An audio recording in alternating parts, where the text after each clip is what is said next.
This is Outrageous History.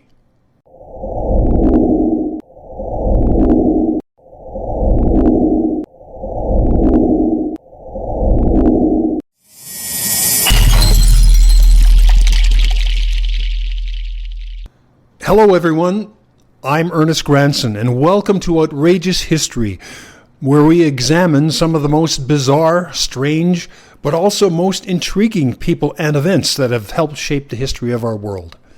Today we're going to hear an odd story about the early days of the town of Creston and the Columbia Valley in the southeastern part of British Columbia, Canada. Creston, B.C., with its population of just over 5,000, is long known for its agricultural production, while the Columbia Valley draws in many tourists because of its spectacular scenery. At the center of the story are two major North American rivers, the mighty Columbia and the Kootenay, and an Englishman by the name of William Baillie-Grohman, who roamed Western Canada and the United States during the late 1800s as a big game hunter. But Baillie-Grohman's big game hunting took a back seat when he became involved in an outlandish scheme to dig a 2-kilometre long canal between the headwaters of the Columbia River and the Kootenay River. Or was it outlandish? Let's go have a chat with Tammy Bradford, who is the manager of the Creston District Museum and Archives. Hi there, Tammy. Welcome to Outrageous History. Hi, and thank you. So, Tammy, I first came across the story of the town of Canal Flats, which is located at the south end of beautiful Columbia Lake, and found that it received its name while I was researching to do an article on recreation in the Columbia Valley. And that's when I found out that, technically speaking, the two major rivers flow within 2 kilometers of each other, almost sandwiching Canal Flats, I guess. William Baillie-Grohman came to the same kind of realization in the late 1800s. His attempt to join the two waterways with the canal seems almost bizarre, but was it really? Who was William Baillie-Grohman, and why did he come up with this apparently wild scheme? Well, William Adolph Baillie-Grohman was, as you say, an English adventurer. I understand he was a remittance man, younger, perhaps troublesome son of a fairly wealthy English family. There were quite a few remittance men in Western Canada sent out to the colonies basically to get them out of the way. They might have, just not had much of an inheritance, because in England, of course, the land gets passed down entirely to the eldest son. So the youngest son might be kind of left in the lurch without much to live on. He might have got into a little trouble with the law, perhaps a disapproving dalliance with the local ladies or something, anything. One of the remittance men we know of here in Creston had a speech impediment, which to an upper-class English family would be enough of an embarrassment that they just want to quietly get him out of the way at that time. So the remittance part of that term comes from the fact that they were sent basically an allowance every month or every quarter. Here you go, live on this, stay over there in Canada, do your thing, have fun. So Baillie-Grohman came out here. He was backed by his family. He was looking for an adventure. He was a hunter. He traveled all over the world hunting, the quintessential image of the great white hunter and all that means for colonialism and everything. Baillie-Grohman epitomized that, for better or for worse. And he came out here hunting mountain goat. It was a trophy he had yet to add to his collection, and he was bound and determined he was going to get him a mountain goat out here in the wilds of British Columbia. And in the process, as he came up the Kootenay River from the United States onto Kootenay Lake and then up towards the north end of the lake, he realized that there was this vast floodplain here that had huge agricultural potential, and that's what he wanted. He wasn't so much interested in building canals and changing riverways and everything, except as it would enable him to do his grandiose reclamation plan here, south of Creston. So legend has it that he was up on top of this mountain with Teddy Roosevelt, then the future president of the United States.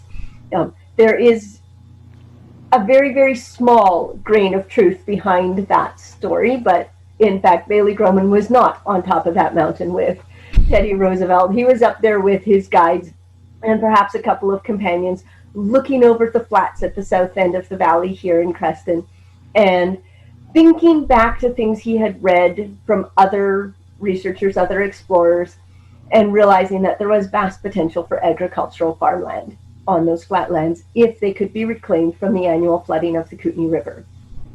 And his way of doing that was to go up to what's now known as Canal Flats on that little stretch of land between the two headwaters. And according to the Ktunaxa creation stories, he was going to reconnect a waterway that originally had been all one. The Ktunaxa creation story has it that there was a water monster who was causing all sorts of trouble for the animal people. And they finally, after chasing him around this great circuit of what we now call the Kootenay and the Columbia Rivers, trapped him by building that ridge of land between Columbia Lake and the Kootenay River and killed him there. So Baillie-Grohman comes along and he decides he is going to reopen the connection between those waterways so that the water that flows down the Kootenay would flow down the Columbia instead. And he actually got permission from the provincial government to do this. He had originally intended to do a diversion, simply divert the Kootenay into the Columbia and be done with it, but somebody really should have done their homework. Because like I say, he got permission from the provincial government to do this, but it's the federal government that has jurisdiction over waterways. And this was going to mess up not one, but two international waterways. And you can't just do that. So to make matters worse, the federal government was desperate to finish their transcontinental railway.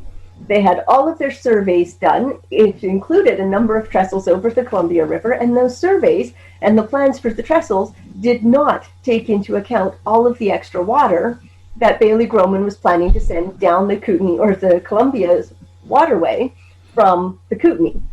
So the federal government said, no, you cannot build a diversion. You can connect the two waterways, absolutely, but you have to put in a series of locks so that the water of the Kootenay stays in the Kootenay and the water of the Columbia stays in the Columbia. Now this, of course, put paid rather rapidly to Baillie-Grohman's plan to stop the flooding down here at Creston. He'd already gone to so much trouble and effort at this point that he figured he might as well finish it. As I understand it, he got a ship going through in one direction and a ship going through in the other direction, and that is the sum total of use of this very expensive canal that he built up there at Canal Flats. Now, he mentioned in his book that the building of that canal was not necessarily the hardest thing about the whole project. He said it basically was just building a big ditch, but I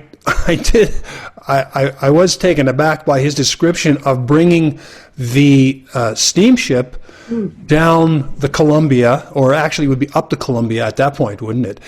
And because he would have, that was one of the requirements that he would have to run a boat through the canal locks. And his description of he and his crew bringing that boat, it kind of defies belief that they could even have got it that far.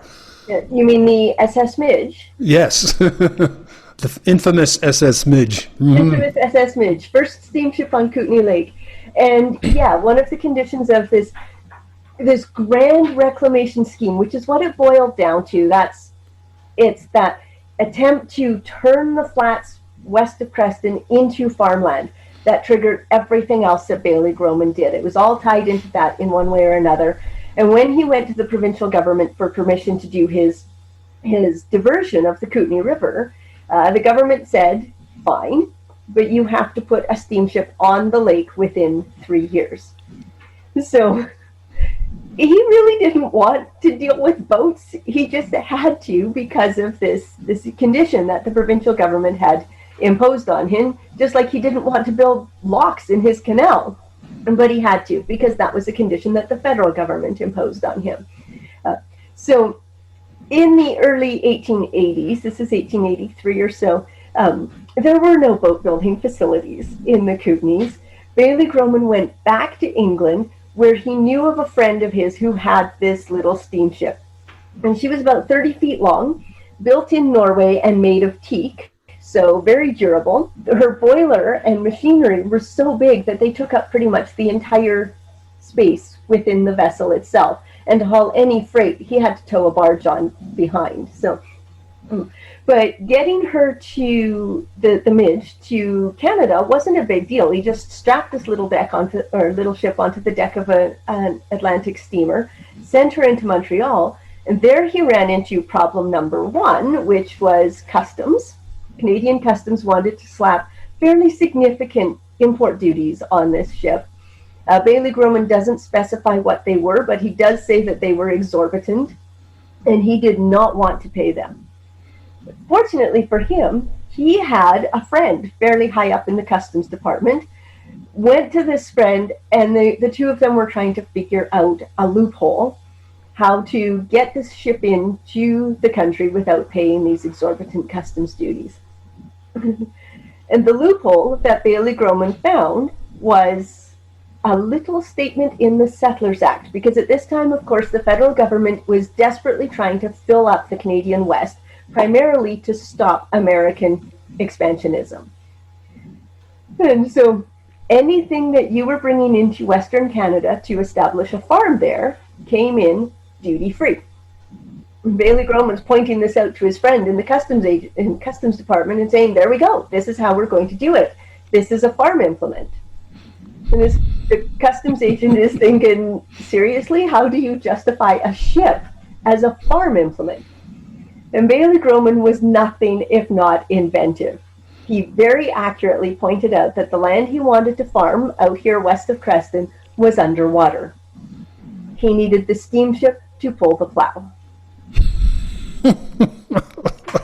So, ludicrous as it seems, it worked. He got the ship into Canada duty-free, put her on the transcontinental railways through the United States because the Canadian one wasn't built yet, shipped her to Sandpoint, and then overland from there to Bonner's Ferry and into the Kootenay River.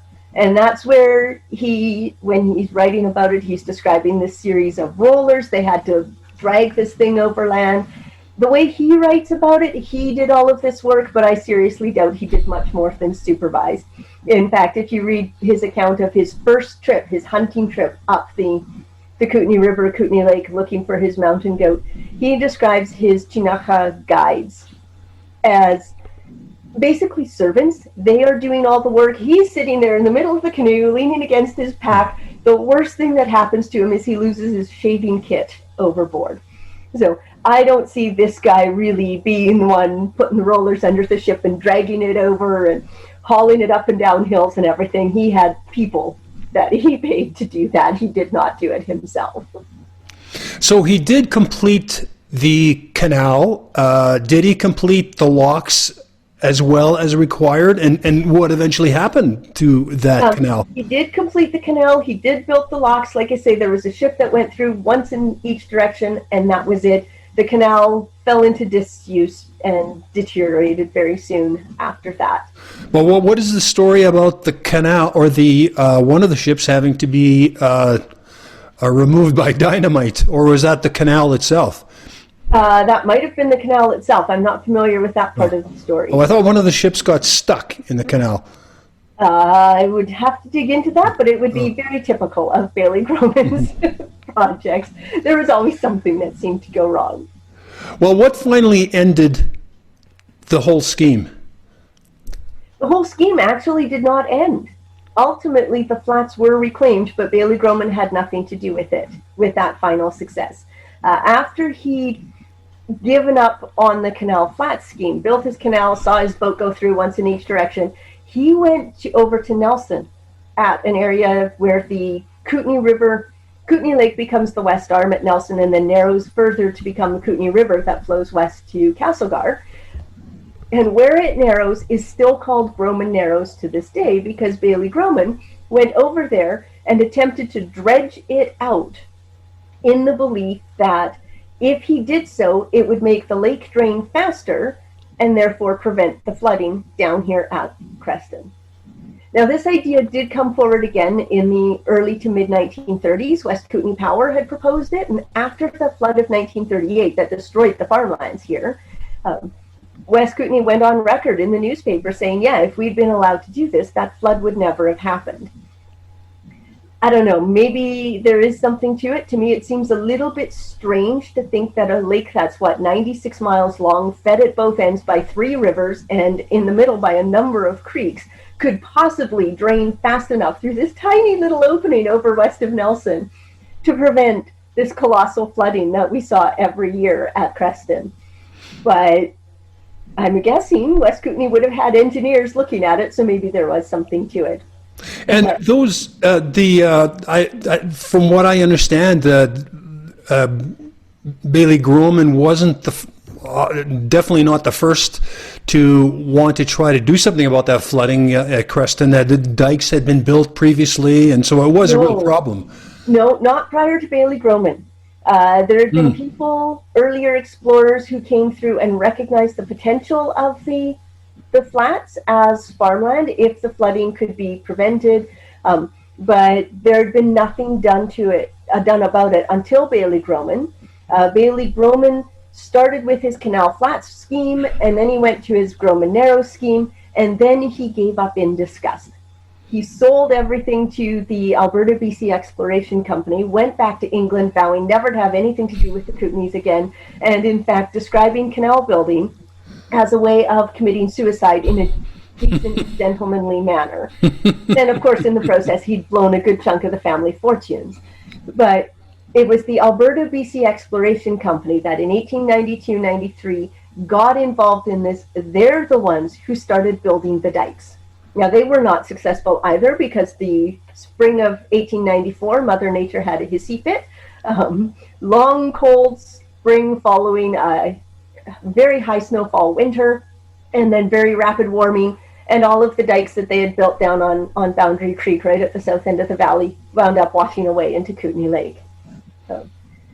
So there were a number of attempts after that. It wasn't until 1934-35 that the diking was finally successfully completed, and even then we had 2 flood years, 1938 and 1948. But Baillie-Grohman had nothing to do with diking. In fact, he expressly said that it would never work. It was the stupidest idea. All of these other schemes that he came up with, in his opinion, were far more likely to succeed. And certainly the diversion one of Kootenay River into Columbia Lake would have had a huge impact on the flooding here if he had been allowed to actually do that. Now, are you able to see any remains of the canal? At Canal Flats? Not that I know of, and I don't believe there's much left at Grohman Narrows of anything that Baillie-Grohman did. He was basically dredging, and he says he had started this perfectly easy work and then just gave it up. So I don't think he ever actually finished that. Like I say, he didn't have anything to do with building the dikes here, but you can still see remnants of what's known as the Englishman's Dike. It's down at the very south end of the valley along Boundary Creek. And the Englishman in this case is George Alexander, the guy who owned the Alberta BC Exploration Company that started that diking. So there is still a legacy of that very early part, or efforts at reclamation, and certainly the flat farmlands that are out there now are an ongoing legacy of it. And there's a few other stories you could probably tell about Baillie-Grohman, which we might take you up on in the future. But that's for sure. In the meantime, thanks for talking to us about what really seemed to be the Wild West. It seemed to be authentically the Wild West. It was. Thanks for telling us about this wonderful piece of history of the Columbia Valley and the Kootenay areas of southeastern BC, Tammy. You're quite welcome. And to all of you, I thank you for tuning in to Outrageous History. I'm Ernest Granson. We'll see you again soon.